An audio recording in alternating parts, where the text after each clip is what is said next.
nous prions. Oui, Seigneur, fais que ta parole, comme des graines, puisse être semée dans notre cœur et germer, et donner du fruit, donner des fleurs, des fruits qui te soient agréables. Au nom du Christ. Amen.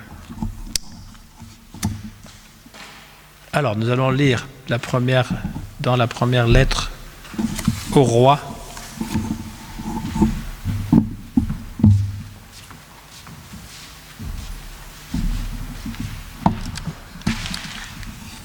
Alors, pour toutes celles et ceux qui voudraient suivre dans la Bible, nous lirons dans l'Ancien Testament, le premier livre des Rois au chapitre 3, le verset 5 et les versets 7 à 12. À Gabaon, pendant la nuit, le Seigneur apparut en songe à Salomon. Il lui dit : « Demande-moi ce que tu veux et je te le donnerai. »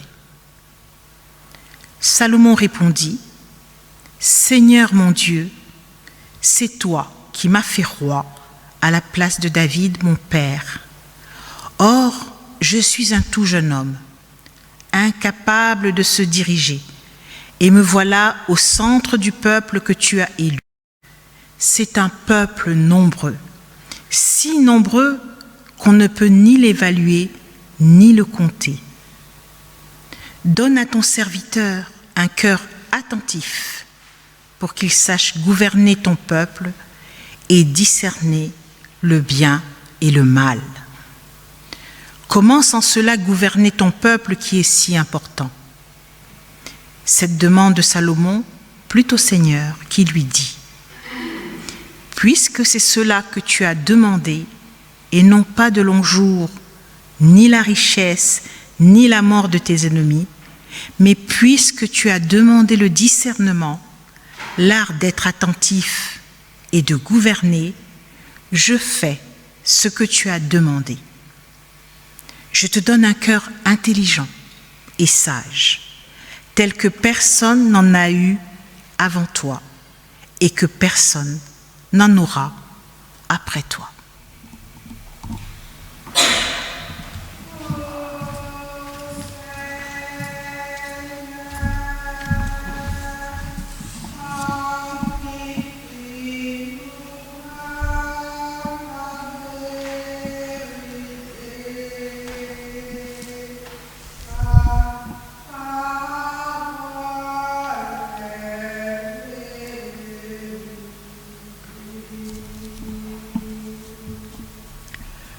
Ô Seigneur, sanctifie-nous par ta vérité. Ta parole est vérité.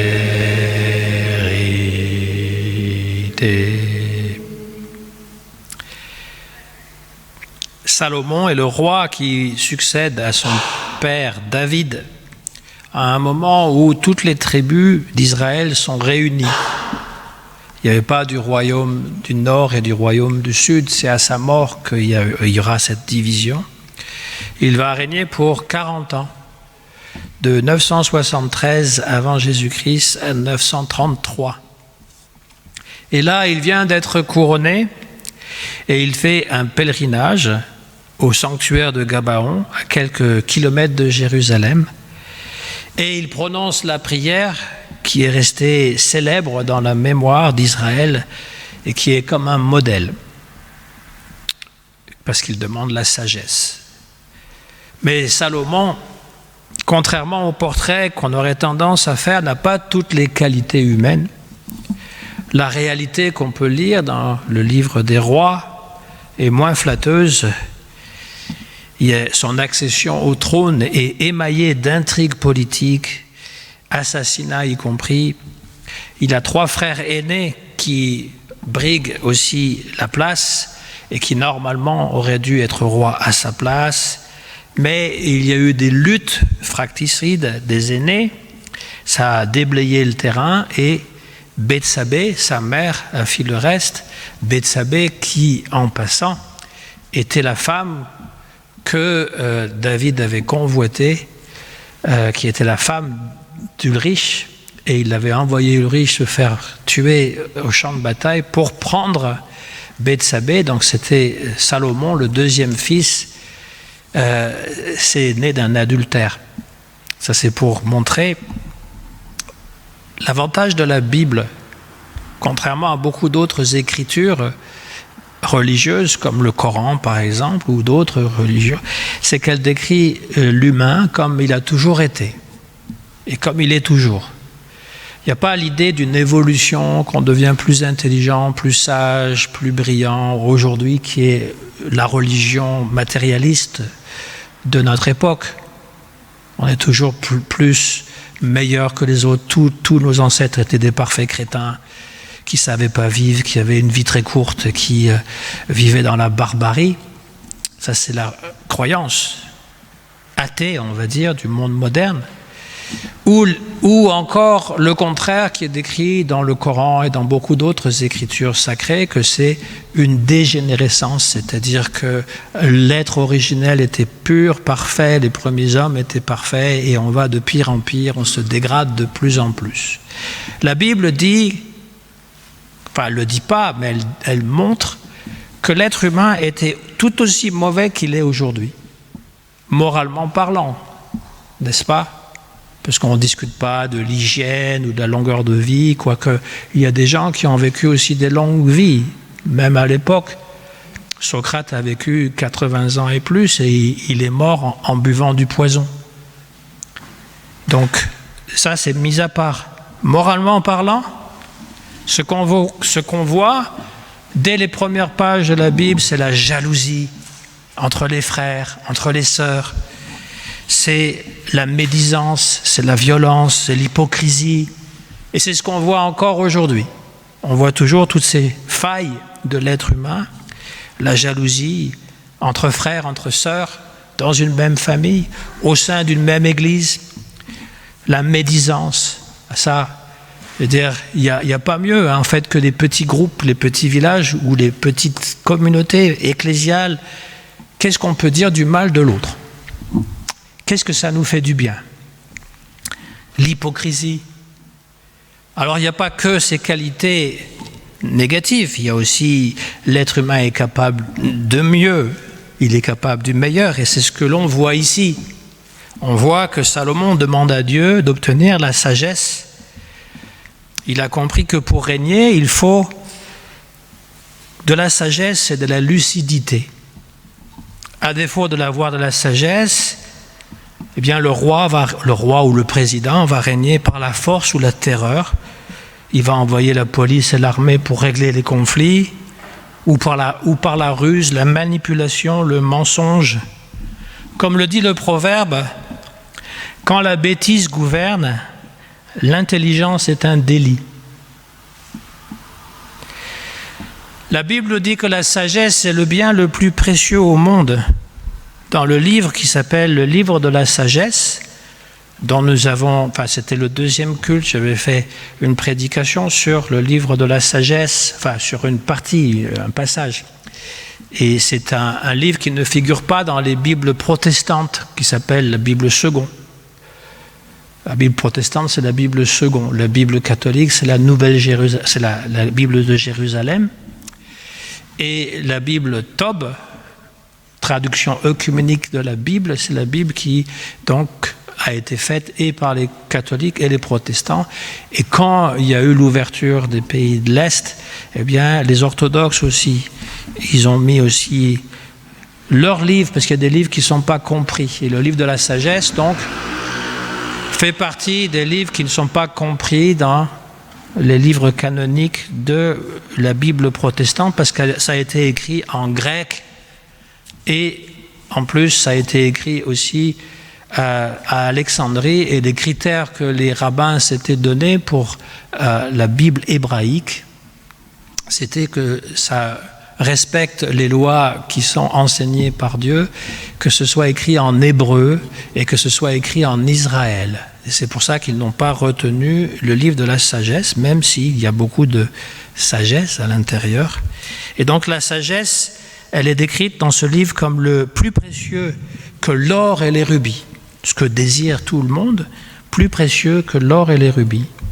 Et Matthieu, on a lu les 2 paraboles qui sont l'évangile du jour. Il parle d'un trésor ou d'une perle qui est tellement précieux qu'on est prêt à tout dépenser pour l'acquérir ou pour le garder.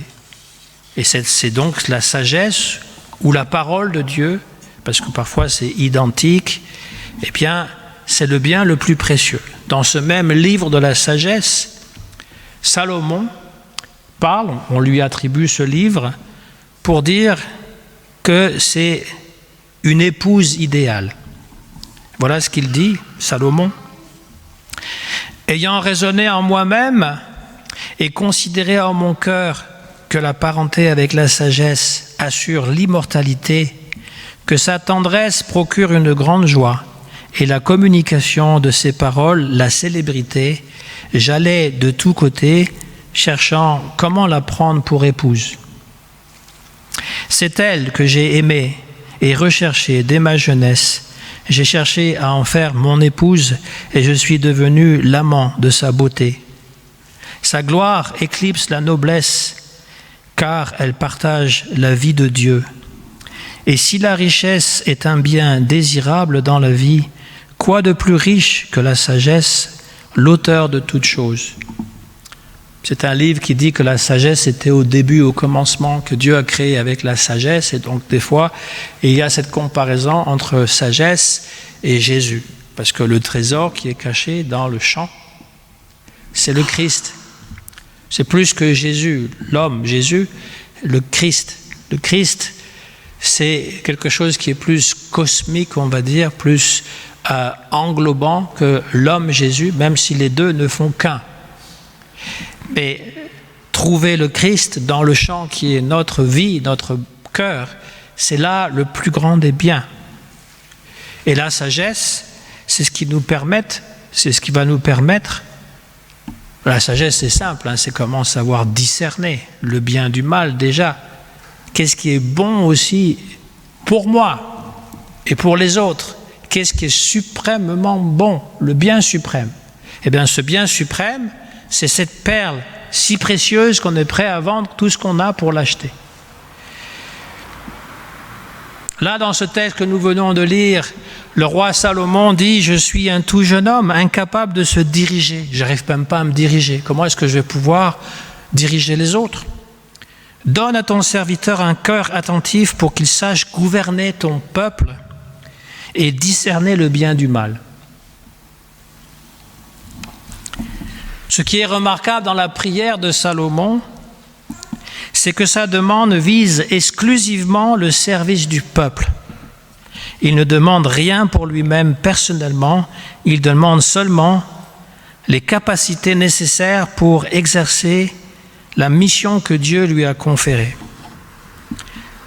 Salomon a donc pleinement intégré l'idéal de la monarchie que Dieu voulait, qu'il a dit par l'intermédiaire du prophète Nathan, et que les prophètes, après lui, n'ont cessé de rappeler les uns après les autres aux rois qui gouvernent, que ceux-ci ne doivent pas avoir d'autres soucis en tête que le bonheur et la sécurité du peuple qui leur est confié. C'est ça qu'on reproche aux rois, leur infidélité à Dieu et le fait qu'ils ne traitent pas bien leurs citoyens, et en particulier ceux qui sont les plus démunis. Et donc ça, c'est là, constamment les prophètes vont remettre cela au goût du jour pour rappeler la mission. Que si le roi, il a beaucoup à son acquis, c'est pas simplement parce qu'il est le plus fort, le plus beau, le plus grand, c'est parce qu'il a une mission très importante. Et c'est de protéger le peuple. C'est de servir le peuple et de le protéger. La réponse que Dieu fait, eh bien, il va dire, puisque c'est cela que tu as demandé, et non pas de longs jours, parce que Ça, c'est dans les prières de beaucoup, c'est de pouvoir vivre le plus longtemps possible. Tu n'as pas demandé de longs jours, ni la richesse, ni la mort de tes ennemis.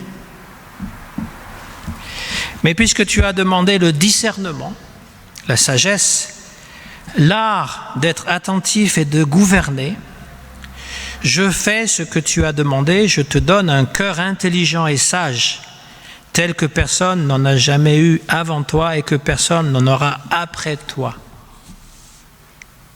Et là, dans ce passage, il n'est pas mentionné ce que Dieu dit par la suite, juste la phrase suivante, parce qu'il dit « Et même ce que tu n'as pas demandé, je te le donne, la richesse et la gloire, de telle sorte que durant toute ta vie, il n'y aura personne comme toi parmi les rois. » Et donc nous avons ici une belle révélation. D'abord, ce n'est pas un grand saint qui se présente devant Dieu. Ce n'est pas quelqu'un de parfait. Et comme je l'ai dit tout à l'heure, l'être humain est caractérisé par toutes sortes de défauts, des qualités aussi, bien entendu, mais il est tiraillé.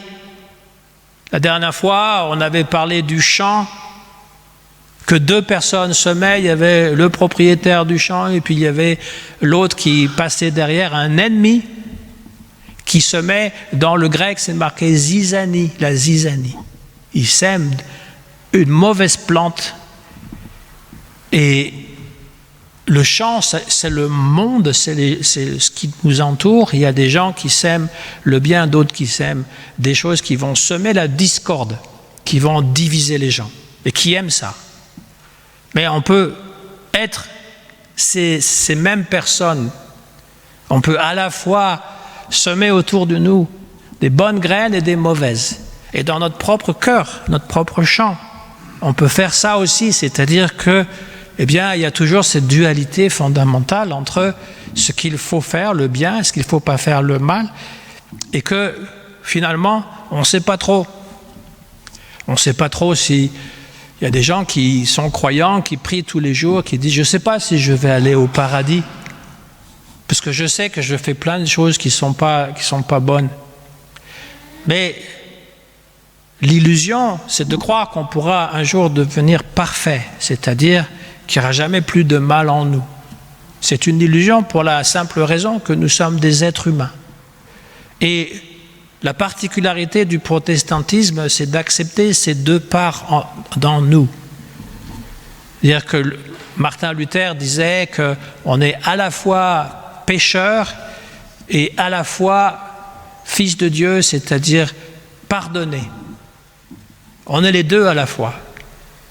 Et c'est ce qui est intéressant, c'est que même si, comme Salomon, nous ne sommes pas parfaits, Salomon qui a fait beaucoup qui a, avant d'être roi, qui a fait assassiner des personnes, des ennemis, et qui après, quand il a été roi, il y a des reproches qui lui sont faits, il a marié 1000 femmes.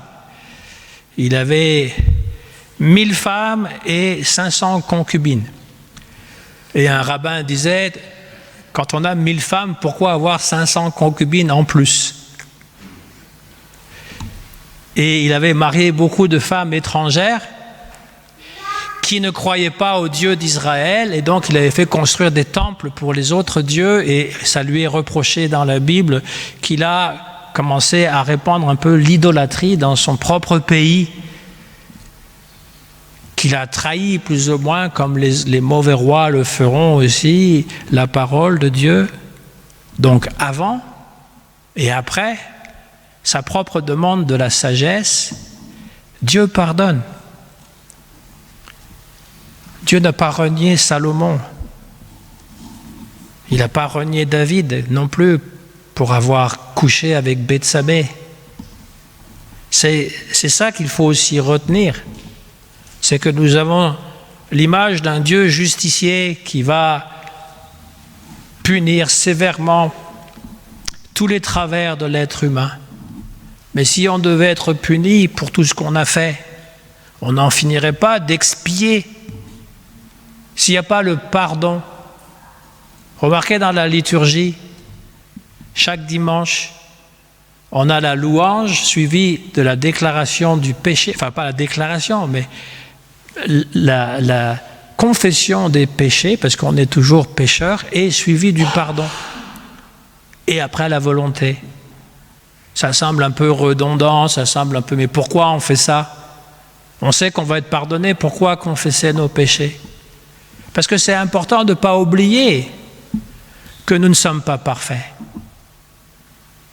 Tout en sachant que Dieu va nous pardonner. Le pardon, c'est un véritable don. Pardon. Dieu fait un don. Et ce don qu'il nous fait, il va passer par-dessus toutes les offenses. Tout ce qu'on peut commettre de mal. Parce que Dieu veut notre bonheur. Il veut que nous vivions, pas juste aujourd'hui, mais auprès de lui, une fois qu'on aura quitté ce monde terrestre. Et pour le faire, il faut avoir la certitude de son amour.